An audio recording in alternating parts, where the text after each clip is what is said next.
সুনামগঞ্জে আগে যেটা যারা কৃষি কাজ করত, আজকে দেখেন সুনামগঞ্জের জমিন হল খালি রয়েছে, কৃষি কাজ করার লোক মিলতেছে না। আমরা এখান থেকে এরা এসে এই মানে অল্প সময়ে বেশি টাকা উপার্জন করার লক্ষ্যে এরা এই কাজগুলো করতেছে। এবং প্রত্যেকটি এলাকায় এই যে ওয়ার্কশপ খোলা হয়েছে, ওয়ার্কশপের মধ্যে মিটার লাগানো হচ্ছে।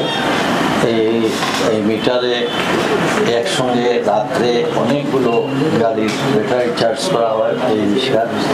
এতে করে আমাদের বিদ্যুৎ একটা বিরাট ঘাটতি।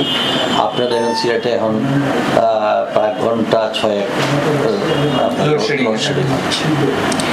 নানাবিধ সমস্যার মধ্যে দিয়ে বর্তমান জেলা প্রশাসক এবং পুলিশ কমিশনার, জেলা প্রশাসক একদিকে যেমন এইসব অবৈধ ভাবে যেগুলা আছে সেগুলার উনি কঠোর মনোভাব নিয়েছেন, ঠিক পাশাপাশি পুলিশ কমিশনার, বর্তমান পুলিশ কমিশনার উনি দায়িত্ব নেওয়ার পর থেকে যেটা এই নগরবাসী, প্রবাসী নগরবাসী থেকে শুরু করে প্রত্যেকের যে মনের ইচ্ছা বা যেটা নিয়ে মানুষ ডিমান্ড করছিল, আমরা বিভিন্ন সময় প্রশাসনের সাহায্য চেয়েছিলাম। আমি যখন মেয়র ছিলাম সেই তৎকালীন সময়ে যখন আমরা নিজেরা আমাদের পাবলিক নিয়ে আমরা ধরেছি, কাউন্সিলর সহ আমরা ব্যবস্থা নিয়েছিলাম, কিন্তু সেই সময় কিন্তু আমরা পুলিশ প্রশাসনের সহযোগিতা পাইনি।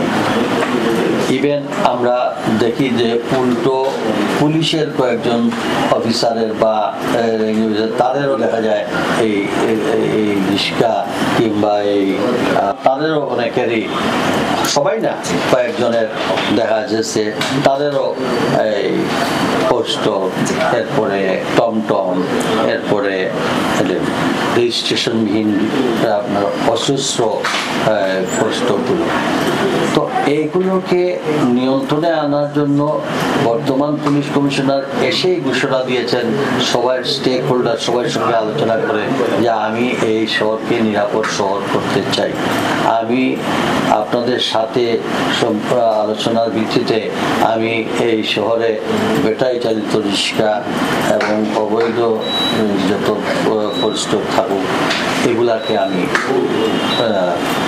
নিয়ন্ত্রণ করতে চাই, যাতে করে মানুষ তাদের স্বাভাবিক জীবন অবস্থা ফিরে পেতে পারে।